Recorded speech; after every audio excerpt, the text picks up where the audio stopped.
It was supposed to be a routine power trip for Officer Brett Higgins, another easy target to bully on a lonely stretch of highway.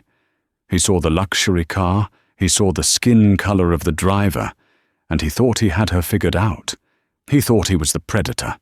He had no idea he had just pulled over the one woman in the entire state with the power to end his career, strip him of his pension, and put him behind bars. This isn't just a story about justice. It's a lesson in why you never judge a book by its cover, especially when that book is the State Attorney General's top prosecutor. Buckle up. The takedown starts now. The afternoon sun glared off the hood of the silver Mercedes-Benz S-Class as it glided down Interstate 95. Inside, Alana Maxwell adjusted her sunglasses, the air conditioning keeping the humid Georgia heat at bay. She was exhausted. After a 6-week trial involving a massive corporate fraud scheme, all she wanted was to get home, pour a glass of Cabernet, and listen to silence.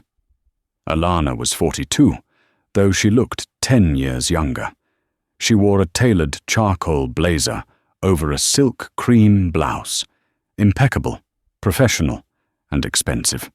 On the passenger seat lay a leather briefcase stamped with the state seal, currently buried under a pile of fast food wrappers she hadn't had the energy to throw away. 2 miles behind her, sitting in a speed trap concealed by a billboard, Officer Brett Higgins was bored.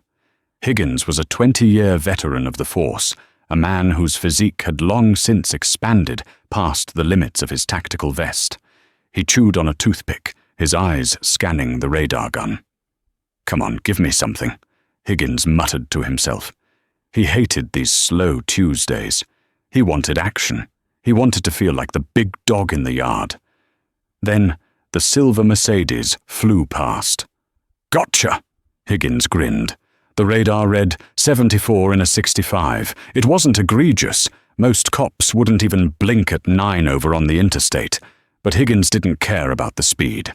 As the car passed, he caught a glimpse of the silhouette inside. A woman. Black hair, dark skin. Driving a car that cost more than his house. "Well, well," Higgins sneered, throwing his cruiser into gear. "Looks like someone's boyfriend let them borrow the whip." He hit the lights. Alana saw the flash of red and blue in her rearview mirror and sighed. She checked her speedometer. She was flowing with traffic, maybe a little over, but nothing reckless. She signaled, pulled over to the shoulder safely, and lowered the window. She kept her hands clearly visible on the steering wheel. She knew the drill. She knew the statistics. She knew that her Juris Doctor from Harvard and her position in the State Department meant nothing if the man walking up to her window decided to be triggered by her existence. Higgins swaggered up to the window, his hand resting casually, too casually, on the butt of his service weapon. He didn't wear his hat. His buzz cut was glistening with sweat. He leaned down, not looking at her eyes, but scanning the interior of the car. He saw the fast food wrappers. He saw the leather seats. He smirked. "License and registration," Higgins barked, skipping the greeting. "Good afternoon, officer," Alana said, her voice calm, practiced. It was the voice she used to dismantle hostile witnesses. "May I ask why I've been stopped?" "I asked for your license and registration," Higgins repeated, louder this time. "Do you have a hearing problem?" "I heard you perfectly," Alana replied, moving her hand slowly toward her purse. "I am simply asking for the probable cause for the stop. I was moving with the flow of traffic."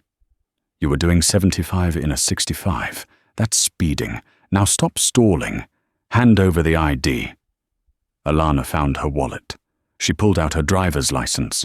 As she handed it to him, her state bar card was visible in the frantic window of her wallet, but Higgins didn't look at it. He snatched the license from her hand. "Alana Maxwell." He read the name like it was a joke. He looked at the car, then back at her. "This your car, Alana?" "It is Ms. Maxwell," she corrected him, her eyes narrowing behind her shades. And yes, the vehicle is registered to me. Sure it is. Higgins chuckled darkly. Expensive ride for a— what is it you do? You a hairdresser? Managing a club? Alana felt the familiar heat rise in her chest, the sharp sting of indignity, but she pushed it down. I work for the state, officer. Now, if you're going to write the ticket, please proceed. I have somewhere to be. Higgins didn't like that. He didn't like her tone. He didn't like that she wasn't shaking. He didn't like that she wasn't begging. Step out of the car, Higgins commanded. Alana paused. Officer, for a speeding violation, there is no need for me to exit the vehicle. I smell marijuana, Higgins lied. The words slipped out of his mouth with the ease of a man who had used them 1,000 times before. Step out of the vehicle. Now. Alana's hands tightened on the wheel. There was no marijuana. She had never smoked in her life. She knew exactly what this was. Officer, she said, turning to face him fully, I am going to comply. But I want you to know that there are no narcotics in this vehicle. I don't care what you think you are, Higgins shouted, yanking the door open. He grabbed her left arm and pulled. Get out. Stop resisting. I am not resisting, Alana cried out as she was hauled onto the gravel shoulder. The heels of her shoes skidded on the asphalt.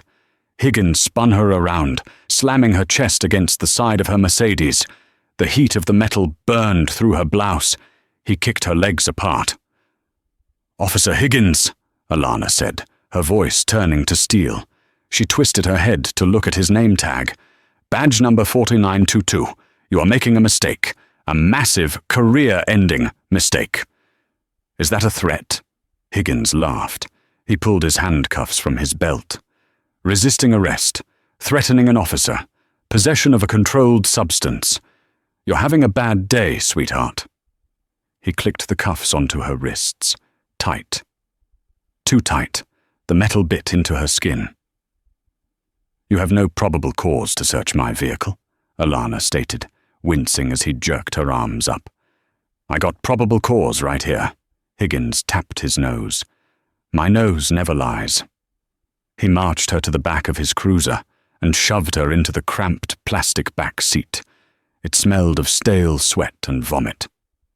As the door slammed shut, separating her from the outside world, Alana took a deep breath.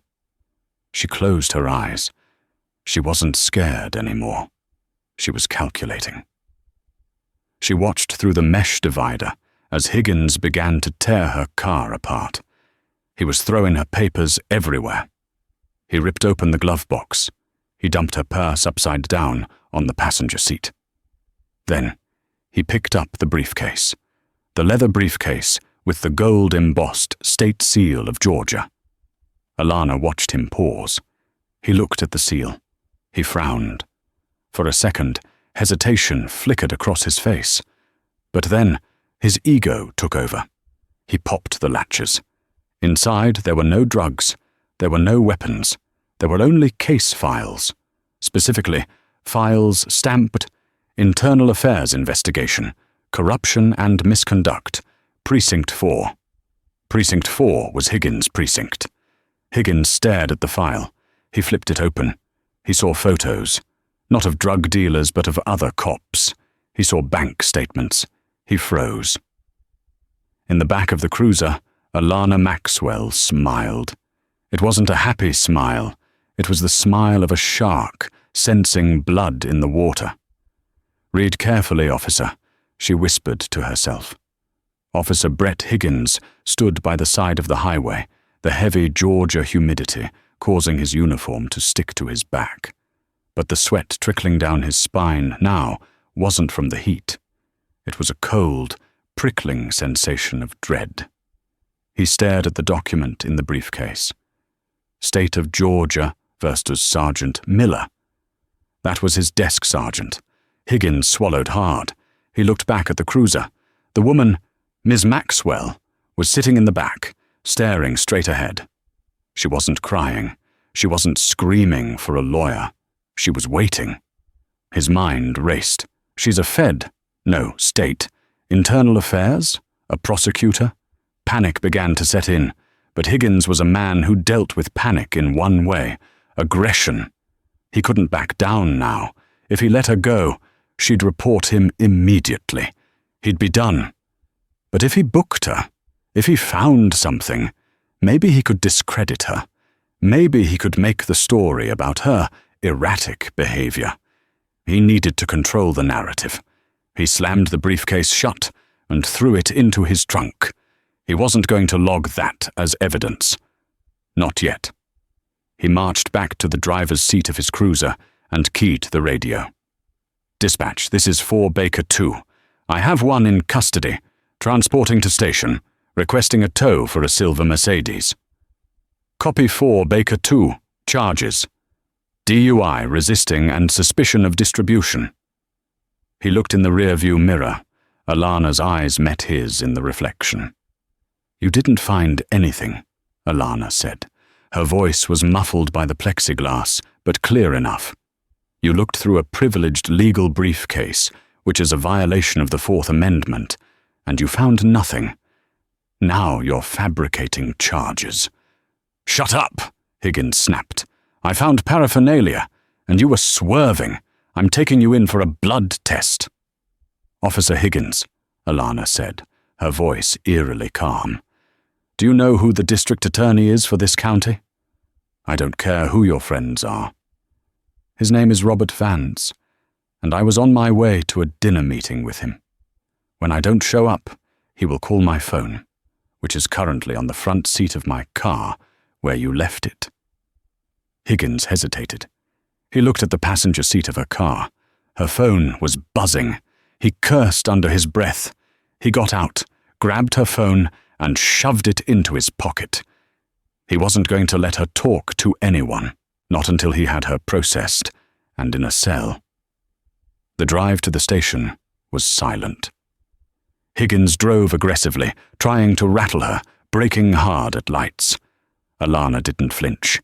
She spent the time memorizing every turn, every violation of procedure. She was building her opening statement. They arrived at the precinct, a squat brick building that smelled of floor wax and coffee. Higgins hauled her out of the car. He paraded her through the back entrance, past the booking desk. "Hey, Bulldog!" another officer called out. It was distinctively Officer Rookie Daniels, a young kid barely out of the academy. "What you got there?" "Another one who thinks the laws don't apply to them," Higgins grunted, pushing Alana toward the bench. "Process her. DUI. Resisting." Daniels looked at Alana. He saw the expensive clothes. He saw the way she held her head high despite the handcuffs. He looked at Higgins. "Did she blow over?" Daniels asked, reaching for the paperwork. "Refuse the breathalyzer," Higgins lied. "We need a blood draw warrant." "I did not refuse," Alana stated clearly. "I was never offered a breathalyzer. I am requesting a supervisor immediately." "Quiet!" Higgins slammed his hand on the desk. Daniels looked nervous. Brett. She's asking for a super. Maybe we should get Sergeant Miller." "Miller's out," Higgins snapped, remembering the file in her briefcase. "Miller is a target. Just book her, Daniels. Put her in holding cell 2. The one in the back." "The one with the broken camera?" Daniels whispered. "Just do it." As Daniels began to take her fingerprints, he noticed her hands. They were manicured, soft. Not the hands of a street hustler. He looked at her ID. "Alana Maxwell," Daniels read. He paused. "Wait, I know this name." Alana looked at the young officer. "Officer Daniels, is it? If you value your career, you will check that name in the state employee database. Right now." Higgins was busy filling out forms across the room. Daniels hesitated, then quickly typed her name into the terminal. His eyes went wide. His jaw literally dropped. The screen read, "Name, Alana Maxwell. Position, Deputy Chief Prosecutor. Department, Special Investigations Division. Police Misconduct and public corruption. Security clearance. Level 5.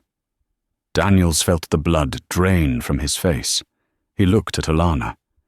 She nodded once, a slow, terrifying confirmation.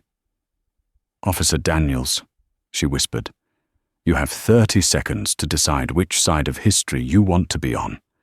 You can be the good cop who stopped a felony kidnapping by a rogue officer, or you can be the accessory who goes to prison with him." Daniels' hands shook. He looked over at Higgins, who was laughing with another cop, completely oblivious that he had just brought the Grim Reaper into his house.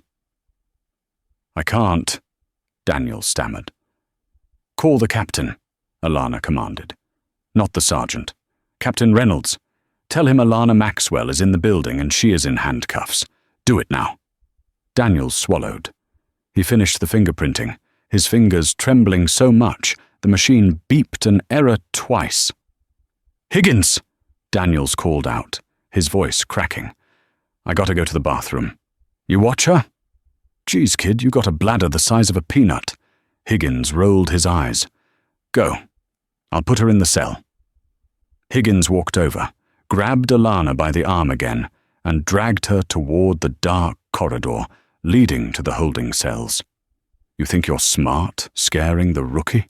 Higgins hissed in her ear. "You're in my world now. No cameras back here. You fall down. Nobody sees it." He shoved her into the cell. Alana stumbled, but caught herself. She turned around just as the heavy iron door slammed shut. The lock clicked with a sound of finality. "Enjoy the hospitality," Higgins sneered through the bars. Alana walked to the bench and sat down. She smoothed her skirt. She waited. 10 minutes passed. Then she heard it. The sound of running. Heavy boots hitting the linoleum floor. Fast. Not one pair, but several. "Where is she?" A voice boomed. It was a voice of authority. A voice of terror. Alana smiled. "Captain Reynolds." She heard the door to the cell block fly open. "Higgins, step away from that door." Alana stood up and walked to the bars. Captain Reynolds, a tall man with silver hair and a face currently purple with rage, came storming down the hallway. Behind him was Officer Daniels, looking like he wanted to vomit, and behind them was Robert Vance, the district attorney. Higgins looked confused. "Captain, what's going on?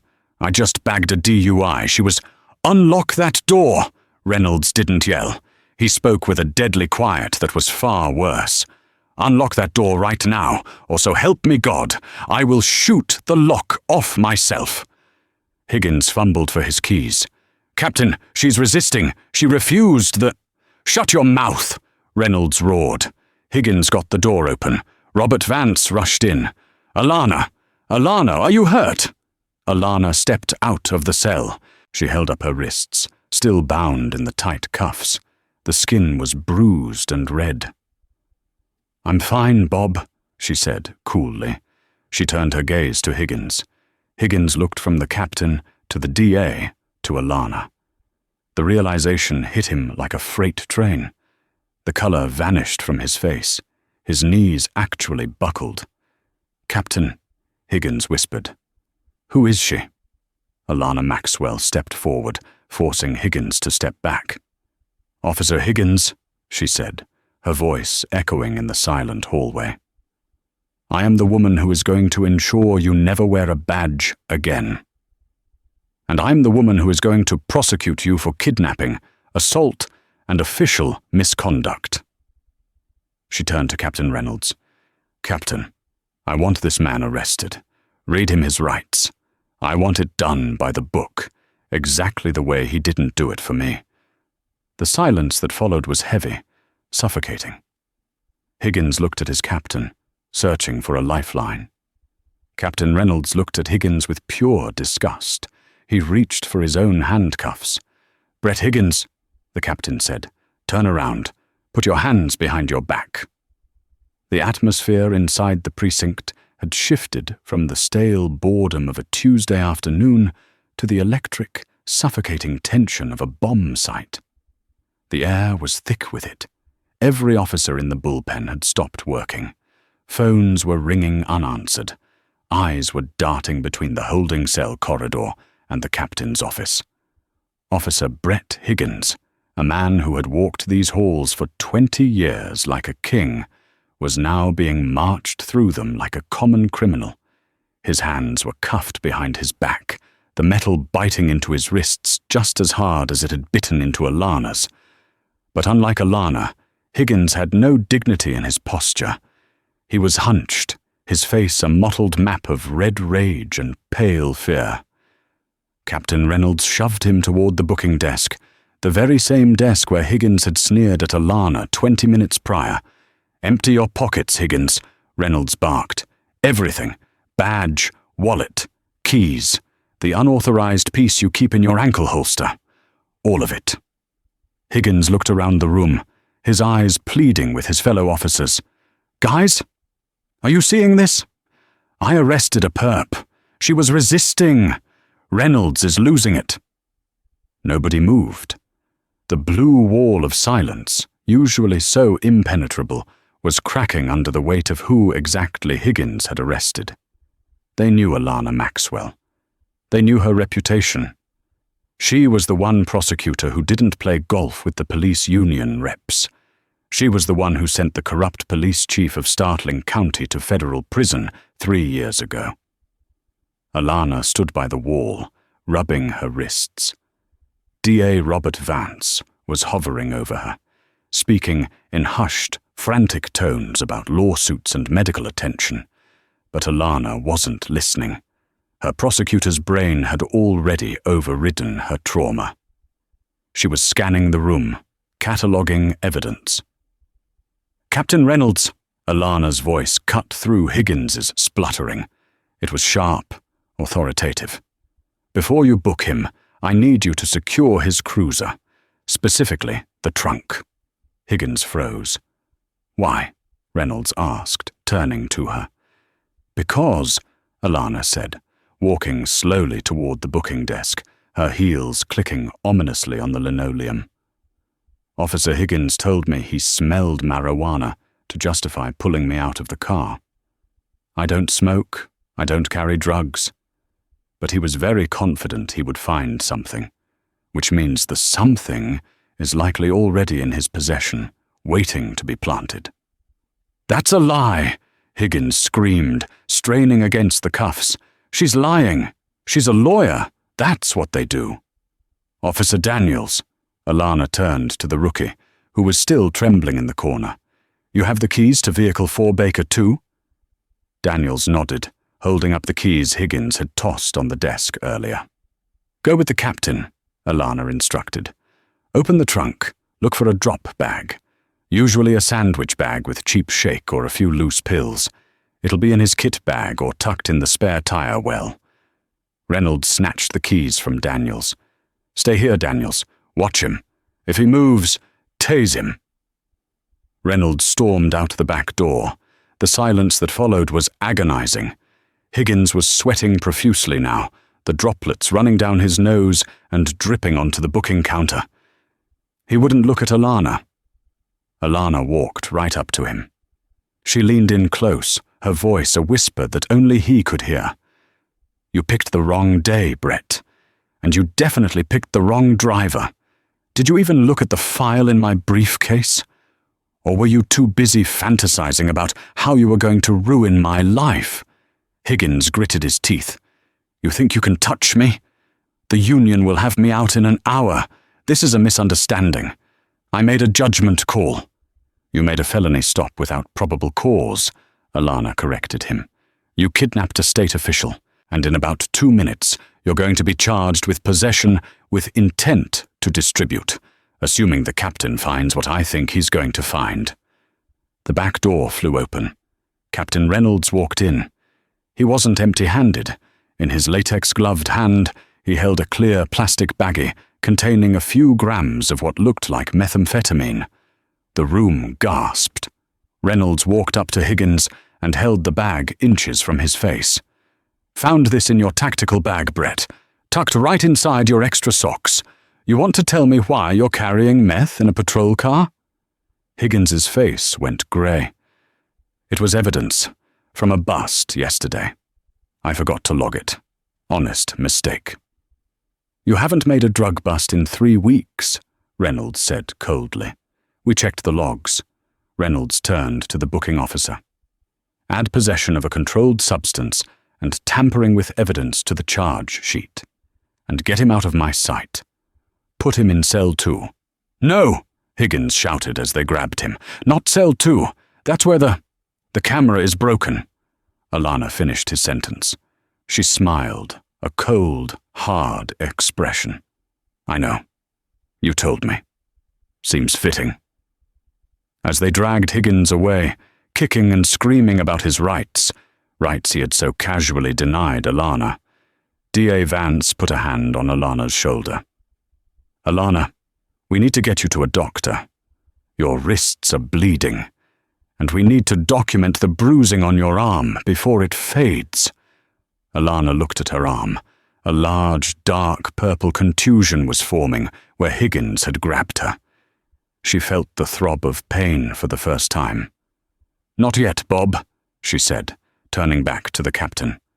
I need my briefcase. It's in his trunk. It contains sensitive files regarding the investigation into Sergeant Miller. Captain Reynolds stiffened. Miller? Sergeant Miller? Yes, Alana said, locking eyes with the captain. The investigation I was conducting. The one Higgins interrupted. Tell me, Captain, did Higgins know Miller was being looked at? Reynolds looked down at the floor. Miller and Higgins. They were partners back in the day. Thick as thieves. Miller is the one who approves Higgins' overtime. He covers for him. Then this wasn't random, Alana realized, a chill running down her spine. He didn't just pull me over because I'm a black woman in a nice car. That was part of it, sure. But if he saw me, if he recognized the car from surveillance. You think he was targeting you? Vance asked, shocked. I think, Alana said, her mind racing, connecting the dots, that I just stumbled into something much bigger than a traffic stop. I think Higgins was the cleanup crew. She looked at the empty hallway where Higgins had disappeared. Captain, I want Higgins isolated. No phone calls, no visitors, especially not Sergeant Miller. If Miller gets to him, we lose our witness. Witness? Reynolds asked. Higgins isn't just a suspect anymore, Alana said, grabbing her recovered briefcase from the officer who brought it in. He's the first domino, and I'm going to make sure he falls right on top of the rest of them. The next 48 hours were a blur of flashbulbs, sterile hospital rooms, and the stale air of interrogation rooms. Alana Maxwell didn't sleep. She couldn't. The story had broken the next morning. Someone, Alana suspected it was the rookie, Daniels, trying to clear his conscience, had leaked the dashcam footage from the car behind Higgins. It showed everything. The aggressive lane change, the lack of signaling, the way he yanked Alana out of the car like a rag doll. The video went viral instantly. Fire Higgins and Justice for Alana were trending globally. The public outrage was a firestorm, but inside the district attorney's office, the mood was calculated and cold. Alana sat at the head of the conference table, her left arm in a sling. The soft tissue damage was severe, but nothing was broken.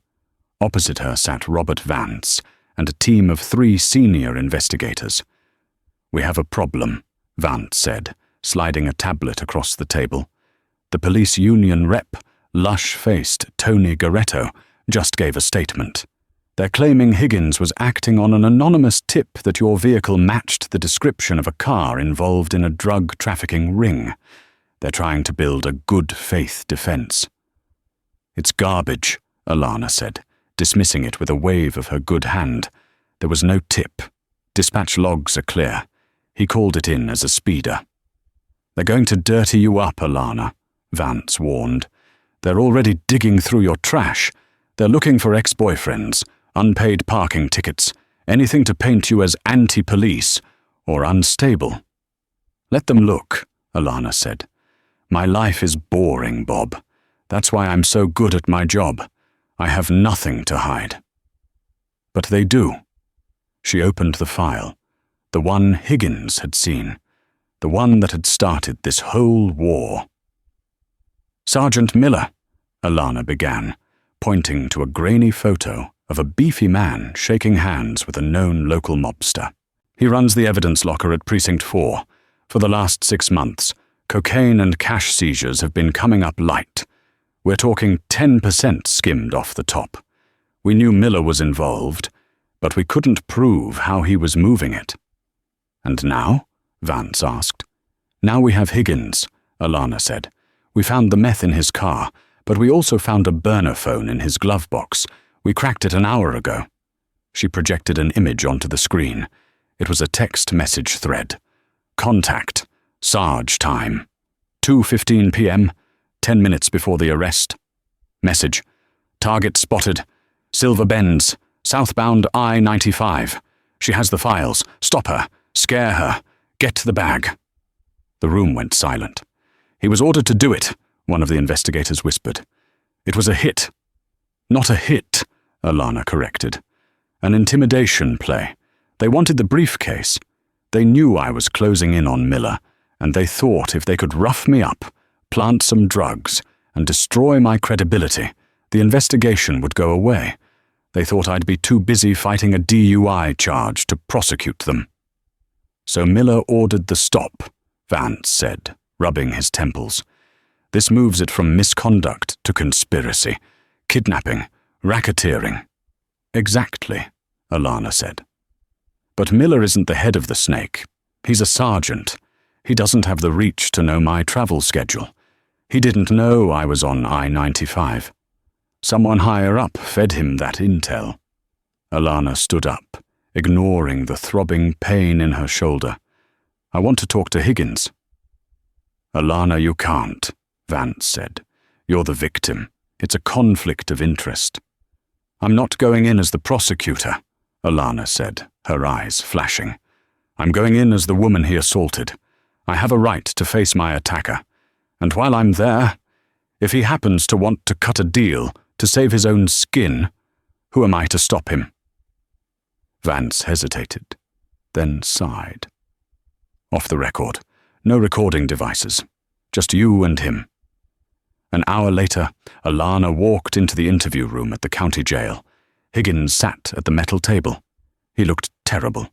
He hadn't slept. The arrogance was gone, replaced by the hollow, terrified look of a man who knows his life is over. He was wearing an orange jumpsuit, a color that clashed violently with his pale, unshaven skin. He looked up as Alana entered. He flinched. You, he whispered. Alana didn't sit. She stood by the door, staring at him. They're hanging you out to dry, Brett, she said softly. Higgins looked away. I don't know what you're talking about. The union, Alana continued. Goretto just gave a press conference. He called you a rogue element. He said the department does not condone your actions. They're cutting you loose to save the precinct. Higgins's fists clenched on the table. They said they'd handle it. They lied, Alana said. Just like they lied when they told you I was an easy target. Just like they lied when they told you I'd break. She took a step closer. I saw the texts, Brett. Get the bag. That's what Miller told you, but Miller didn't know I was coming from the capital. Who told Miller?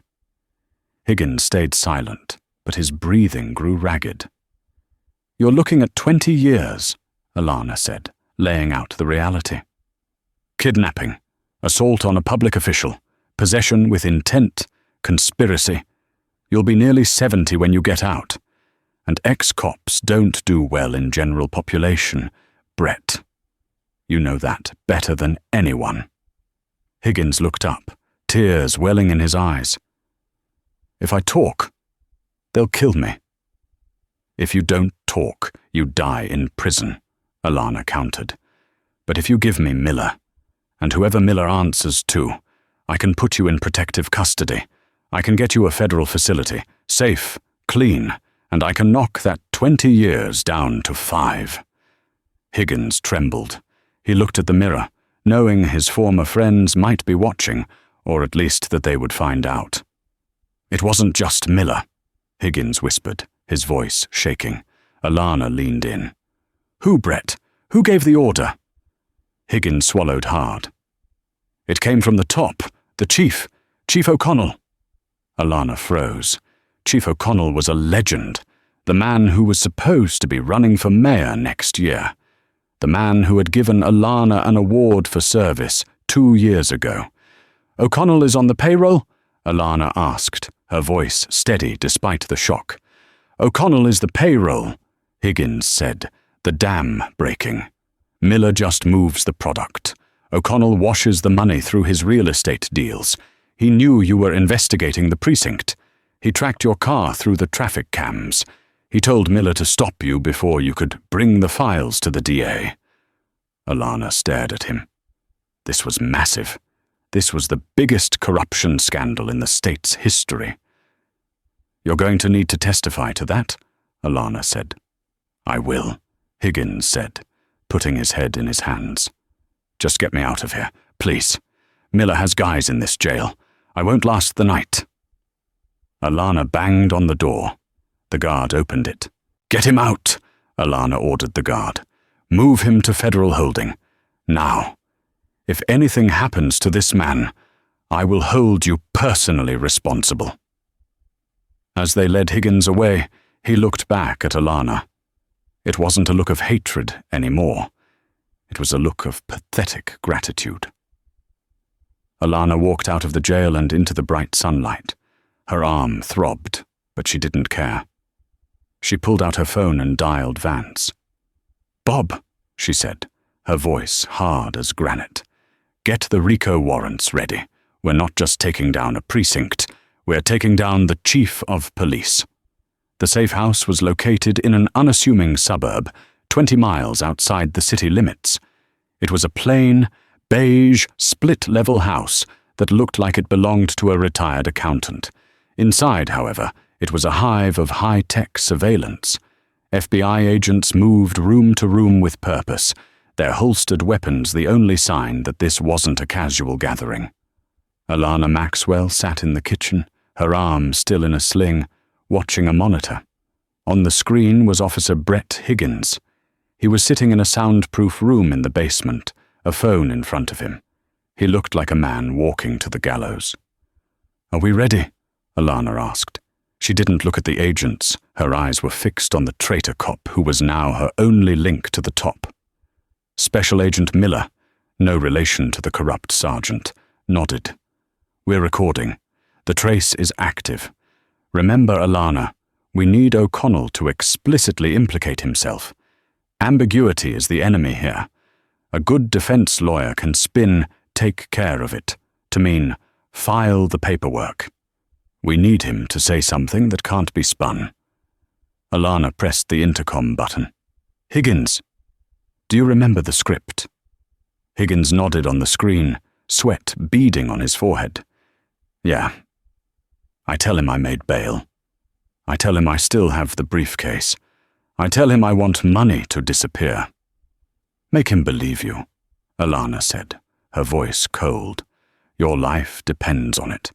If he smells a rat, he hangs up, and you go to prison for 20 years. If he buys it, you get the plea deal." Higgins took a shaky breath and dialed the number. The room held its breath. 1 ring, 2 rings, 3. "Yeah?" A gruff voice answered. It was unmistakable. Chief O'Connell. "Chief, it's Brett," Higgins said, his voice trembling just enough to be convincing. "Don't hang up." "Are you insane?" O'Connell hissed. "Calling me on this line? Do you have any idea the heat that's on the department right now? You're all over the news, you idiot." I know, Higgins pleaded. "Look, I'm out. My cousin put up the bond. But I'm not going back to jail, Chief. I can't do time." "Then you should have thought about that before you got caught with meth in your trunk," O'Connell snapped. "You're on your own, Brett. You're burnt." "I'm not burnt," Higgins shouted, improvising. "I have leverage, Chief. I have the briefcase." There was a long silence on the line. In the kitchen, Alana leaned forward. This was the pivot point. "What do you mean?" O'Connell asked, his voice dropping an octave. "I thought the Maxwell woman had it." "She thinks she has it," Higgins lied. "I swapped the files. When I searched her car, I took the Miller file and the ledger. I put dummy papers back in the briefcase. She's got nothing. I've got the proof of the money laundering. I've got the names of your real estate partners." Alana smiled. It was a brilliant lie. It played perfectly to O'Connell's arrogance. He would believe that his underlings were capable of deceit because he was capable of deceit. "You listen to me, you little maggot," O'Connell growled. "You bring that file to me. Tonight." "No way," Higgins said. "I bring it to you. I end up with a bullet in my head. I want cash, 200 grand, and a flight out of the country. Tonight." "You're in no position to bargain," O'Connell said. "I'm the only one in a position to bargain," Higgins yelled. "If I get arrested again, or if I don't get that money, I send copies to the FBI. I send them to the New York Times. I'll burn the whole precinct down, Chief. I swear to God." Another silence. The tension in the safe house was palpable. "Fine," O'Connell said. "The old rail yard, midnight, warehouse 4. Come alone. If I see a tail, if I see a wire, you're dead." "I'll be there," Higgins said. The line went dead. "We got him," Agent Miller said, pumping his fist. "Conspiracy to obstruct justice, solicitation, and if he shows up with the money or a weapon, we have him on intent." Alana stood up. The pain in her shoulder flared, a constant reminder of why she was doing this. "I want to be there." "Alana, that's too dangerous," Robert Vance said, stepping out from the shadows of the living room. "This is a tactical takedown. SWAT will handle it." "I was the one he targeted, Bob," Alana said, turning to him. "I was the one dragged out of my car. I'm seeing this through. Put me in a vest. Put me in the command van, I don't care. But I want to see the look in his eyes when he realizes he lost to a black woman he thought was a nobody." Vance looked at her, saw the fire in her eyes, and nodded. "Get her a Kevlar vest." The rail yard was a graveyard of rusted iron and shattered glass, illuminated only by the pale moonlight. The humidity had broken, leaving a chill in the air. Higgins stood by his car, a decoy briefcase in his hand. He was wired for sound and video. Surrounding the perimeter, hidden in the shadows of shipping containers and atop rusted cranes, were 24 FBI SWAT agents. Alana watched from the command van, parked a half-mile away. The monitors showed green night vision feeds of the scene. A black SUV rolled into the yard, crunching over the gravel. It stopped 20 yards from Higgins. The headlights cut quickly, plunging the scene back into darkness. 2 men stepped out. One was a bodyguard, a massive man with a bulging jacket. The other was Chief O'Connell, wearing a long trench coat. "Show me," O'Connell said, his voice echoing in the empty yard. He didn't have a bag of money. He had a hand in his pocket. "Show me the money first," Higgins stammered. He was genuinely terrified. He knew that if the FBI was even a second late, he was dead. "You really think I'm going to pay you?" O'Connell laughed. It was a cruel, hollow sound. "You're a liability, Brett. You always were. Sloppy, emotional. You messed up a simple intimidation job. All you had to do was scare the lawyer. Instead, you made her a martyr." "You told me to get the bag," Higgins yelled. "I was following orders. And now I'm giving you a new order," O'Connell said. He pulled a suppressed pistol from his coat pocket. "Goodbye, Brett." "Move! Move! Move!" The command came through the radio. Floodlights from the rooftops suddenly blazed to life, blinding O'Connell and his bodyguard. Flashbang grenades detonated with deafening cracks, filling the air with white smoke. "Federal agents, drop the weapon! Drop it!" O'Connell spun around, trying to shield his eyes. For a split second, he raised the gun toward the incoming agents. "Don't do it!" an agent screamed. The bodyguard wisely threw his hands up and dropped to his knees. O'Connell hesitated. He looked at the gun, then at the wall of tactical shields closing in on him. He realized it was over. With a roar of frustration, he threw the gun to the ground. Agents swarmed him. He was slammed face first into the gravel, the expensive wool of his coat tearing on the rocks. Handcuffs were ratcheted onto his wrists. In the command van, Alana let out a breath she felt like she had been holding for 3 days. She stepped out of the van and walked toward the scene. The blue and red lights of the backup cruisers were painting the rail yard in a chaotic strobe. As the agents hauled O'Connell to his feet, Alana walked into the circle of light. O'Connell, bleeding from a cut on his forehead, looked up. He squinted against the glare. Then he saw her. He saw the sling on her arm. He saw the blazer. He saw the face of the woman he had tried to destroy. Alana stopped 3 feet from him. She didn't yell. She didn't gloat. She simply adjusted her glasses. "Chief O'Connell," she said, her voice cutting through the noise of the radios and sirens. "I'm Alana Maxwell, Deputy Chief Prosecutor. You have the right to remain silent. I strongly suggest you use it, because I am going to enjoy every single second of using your words against you in court." O'Connell sneered, trying to muster some last shred of authority. "You have no idea who you're dealing with, little girl. This city is mine. I'll be out by morning." "You're not dealing with the city anymore, Patrick," Alana said, using his first name to strip him of his title. "You're dealing with the state, and you're dealing with me," she signaled to the agents. "Get him out of here." As they dragged the chief of police away, kicking at the gravel, Alana looked over at Higgins. He was sitting on the bumper of an ambulance, an FBI agent draping a blanket over his shoulders. He looked small, broken. He caught Alana's eye. He nodded, a silent admission of defeat and apology. Alana didn't nod back. She turned and walked back to the van. The battle was won, but the war, the trial, was just beginning. 6 months later, the trial of the state of Georgia versus Patrick O'Connell consumed the city.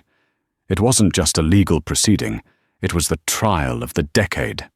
The courthouse was a fortress, besieged by media vans and protesters chanting, "Justice for Alana," and "End the corruption." Inside, the air was thick enough to choke on. For 3 weeks, the prosecution had laid out a damning trail of wiretaps, financial records, and the testimony of a broken Brett Higgins. But Chief O'Connell hadn't gone down without a fight. He had hired Franklin Sterling, a defense attorney known as the Shark. Sterling was theatrical, ruthless, and expensive. He had spent days tearing Higgins apart on the stand, painting the ex-officer as a drug-addled liar, framing a heroic chief to save his own skin. By the time the defense rested, Sterling had managed to plant a seed of doubt in the jury's eyes. Now, it was the final showdown. The defense called Alana Maxwell. Alana sat in the witness box, her posture impeccable, her expression unreadable. She wore a royal blue suit, a deliberate choice, projecting calm authority amidst the chaos. Sterling stood up, buttoning his Italian silk jacket. He smiled at the jury, a predator eyeing its prey, before turning to Alana. "Ms. Maxwell," Sterling began, his voice dripping with faux politeness. "Let's revisit the day of the arrest. You were speeding, were you not?" "I was moving with the flow of traffic," Alana replied, her voice steady. "You were clocked at 75 in a 65, Sterling corrected sharply. "A violation of the law. As a prosecutor, you are familiar with the law, aren't you?" "I am." "And when Officer Higgins, a veteran of the force, asked you to step out, you refused. You argued. You escalated." Sterling began to pace, invading her personal space. "Ms. Maxwell, isn't it true that you have a history of friction with law enforcement? That you built your career suing police officers? That you saw a chance to take down a popular chief to boost your own political profile?" "I built my career prosecuting criminals," Alana fired back, her eyes locking onto his. "Some of them just happened to wear badges." "Objection!" Sterling shouted, though he had baited the answer. "Prejudicial." "Overruled," Judge Harrison said, leaning forward. "Proceed." Sterling leaned heavily on the railing of the witness stand. "Here is the reality, Ms. Maxwell. You are an ambitious woman. You baited Officer Higgins. You turned a traffic stop into a national incident. And now you are relying on the word of a known criminal, Higgins, to frame my client. Isn't that the truth?" The courtroom murmured. Sterling was playing dirty, tapping into tired stereotypes to paint Alana as the angry, ambitious woman. Alana saw the jury watching her, waiting for the crack in her armor, waiting for the outburst. She took a slow sip of water. She set the glass down with a deliberate clink. "Mr. Sterling," Alana said, her voice cutting through the murmurs, "you want to make this trial about a speeding ticket. But we both know it isn't about that. It's about the briefcase." "The briefcase is irrelevant," Sterling scoffed, waving a hand. "If it is irrelevant," Alana continued, her voice rising with controlled power, "then why did your client have a safe deposit box in the Cayman Islands with the exact account numbers listed in that briefcase?" Sterling froze. The color drained from his face. "Objection. Facts not in evidence." "It was entered into evidence this morning as Exhibit 42B, Alana said, pulling a document from her folder and holding it up for the jury. "Perhaps you were too busy rehearsing your monologue to notice." A gasp rippled through the gallery. The jury leaned in, eyes wide. Alana turned directly to the jurors. "Mr. Sterling wants you to think this is about my ambition. It's not. It's about the fact that Chief O'Connell bought a $2 million vacation home on a civil servant's salary. It's about the fact that when I asked questions, he sent a thug to kidnap me. Yes, I am ambitious. I am ambitious for the truth. And the truth is, your client is a thief." Sterling stammered, trying to object, to shout, to do anything to stop the bleeding. But it was too late. Alana had just dismantled his entire case in 60 seconds. The verdict. The jury deliberated for less than 4 hours. When they returned, the silence in the room was deafening. O'Connell stood, his hands trembling. Alana sat with Vance, her hands clasped tight. "In the matter of the state of Georgia versus Patrick O'Connell," the foreman read, his voice shaking slightly. "On the charge of racketeering, guilty. On the charge of conspiracy to commit kidnapping, guilty. On the charge of money laundering, guilty. 24 counts, 24 guilties." O'Connell slumped into his chair, a broken man. His family wept in the front row. Sterling packed his briefcase, refusing to look at his client. Alana didn't cheer. She didn't smile. She closed her eyes and exhaled, a long, slow release of the breath she had been holding for 6 months. As the bailiffs moved to handcuff O'Connell, using standard steel cuffs, no special treatment, he looked back at her. His eyes were empty, haunted. Alana met his gaze. She didn't look away. She watched him until he was led out the side door, erased from the city's future. "It's over," Vance whispered.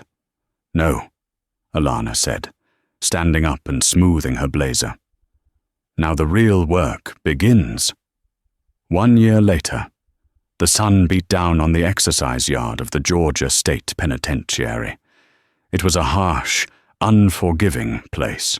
Inmate 89402, formerly known as Officer Brett Higgins, pushed a mop bucket across the cafeteria floor. He looked 20 years older.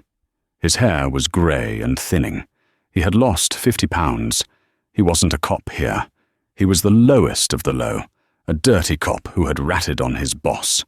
He spent his days in protective custody, isolated from the general population who wanted him dead, and his nights in a 6x8 cell staring at a concrete wall. He stopped mopping as the communal TV in the corner broadcast the midday news. And in state news, the anchor announced, Attorney General Alana Maxwell has just announced the formation of a new statewide task force to combat police corruption. The initiative, dubbed the Maxwell Act, was signed into law this morning. The screen showed Alana. She looked radiant. She was standing at a podium, the governor beside her. She spoke with power and grace.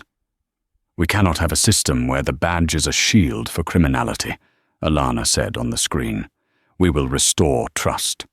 We will hold power accountable." Higgins watched her. He remembered the day he pulled her over. He remembered how small he thought she was, how insignificant.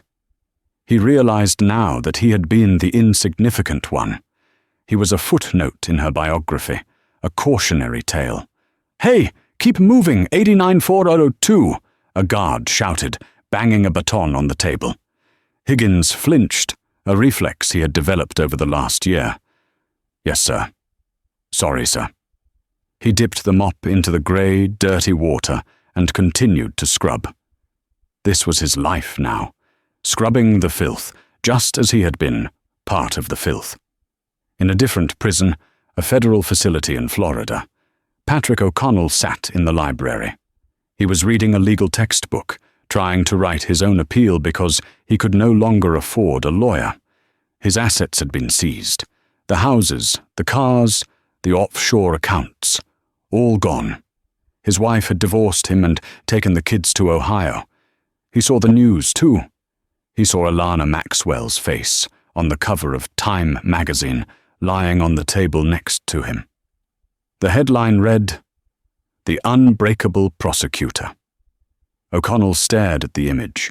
He touched the glossy paper. He had been the king of the city, and she had toppled him with nothing but a briefcase and the truth. He closed the book. There was no point in appealing. He knew it. The world had moved on. He was a relic of a corrupt past. She was the future. Alana Maxwell pulled her silver Mercedes, a new one, the old one had too many bad memories, onto Interstate 95. She was driving the same stretch of road where it had all happened. The sun was setting, painting the Georgia sky in brilliant purples and oranges. She checked her speedometer. 65 miles per hour, perfectly legal. She saw a police cruiser parked in the median, the same spot where Higgins had laid in wait. As she passed, Alana tensed up. It was a reflex that would never truly go away. The trauma was a scar, faded but present. She looked in the rearview mirror. The cruiser didn't pull out. It didn't flash its lights. Instead, as she glanced sideways, she saw the officer inside the car. He was young. He was watching traffic. He saw her car. He saw her silhouette. He raised his hand and gave a small, respectful wave. Alana let out a breath. She smiled. She tapped the steering wheel to the rhythm of the jazz playing on the radio. She had walked through the fire. She had been bruised, battered, and underestimated. But she hadn't just survived. She had rewritten the rules of the game. She pressed the accelerator just a little and drove on into the horizon. And that is the story of Alana Maxwell. Officer Higgins thought he was preying on a victim. Instead, he arrested his own reckoning. Chief O'Connell thought he was untouchable. He found out that no wall is too high for the truth to climb. This story reminds us that while authority can be abused, it can also be reclaimed by those brave enough to stand their ground. Alana didn't just fight for herself. She fought for every person who couldn't fight back. The karma wasn't just that the bad guys went to jail. It was that the very person they tried to destroy became the architect of a fairer world. What would you have done in Alana's shoes? Would you have kept your cool, or would you have panicked? Let us know in the comments below. If you enjoyed this story of justice served cold, please hit that like button. It really helps the channel.